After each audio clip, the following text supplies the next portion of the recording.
Good afternoon, everyone, and thank you for asking me to close your work with Pride event.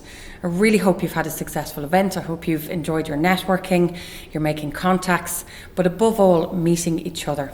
I know we've been back meeting in person for some time now, but I have to say for me, it still feels like a little bit of a novelty. That being said, I'm so sorry that I can't be with you in person, but really appreciate the opportunity just to say these few words to you. And of course, I also hope that you're having an enjoyable Pride in Cork.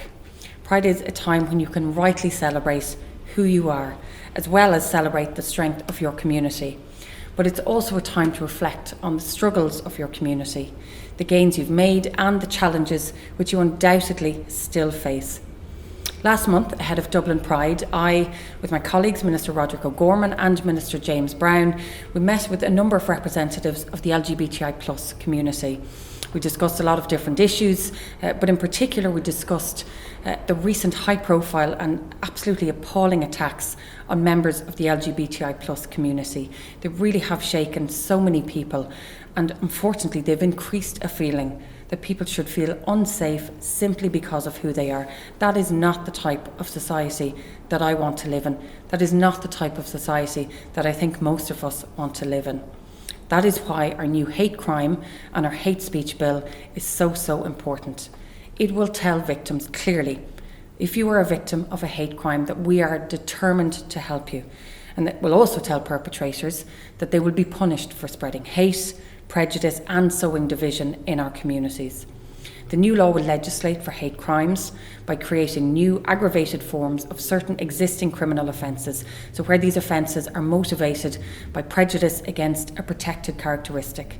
And the protected characteristics that we've set out in the bill are race, colour, nationality, religion, ethnic or national origin, sexual orientation, gender, and this includes gender expression and identity, and disability.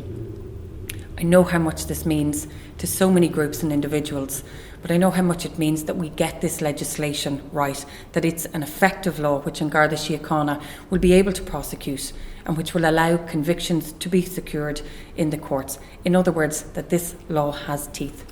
That is why we must make sure that the bill is victim-centred and effective and, as I've just announced, a number of changes that we're going to make.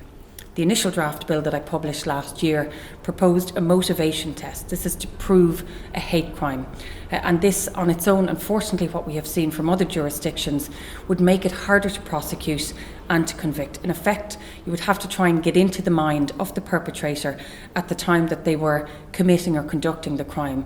So you might have to see if that person was part of a group which subscribed to hateful ideologies. Had they put up certain material on their social media? Had they committed these types of crimes before? And that's not an easy thing to do. What I'm proposing now is that we would also have a demonstration test, so that the person demonstrated hate when they committed the crime. So, for example, it could mean someone following a person as they've left a bar, it could be an LGBTI+ bar, shouting hateful and homophobic slurs at them, and then subsequently assaulting that person. That is a clear demonstration of a hate crime. It will be prosecuted as such, and it will come with a tougher sentence, as will all hate crimes.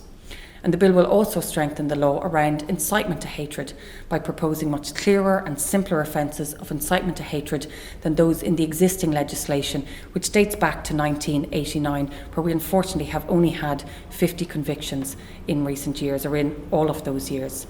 Again, I know how important this bill is.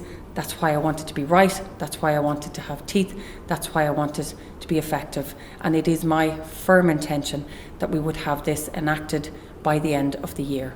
It's everyone's right to be safe, to feel safe, and as Minister for Justice, I take that responsibility very seriously.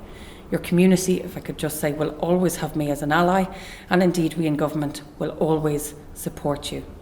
So I wish you a happy Pride in Cork. I really want to thank my colleague Senator Jerry Buttimer for inviting me to speak to you today. I want to thank you for all of the work that you do on behalf of the LGBTI+ community, and who knows, maybe next year I'll get a chance to join you in person for the celebrations.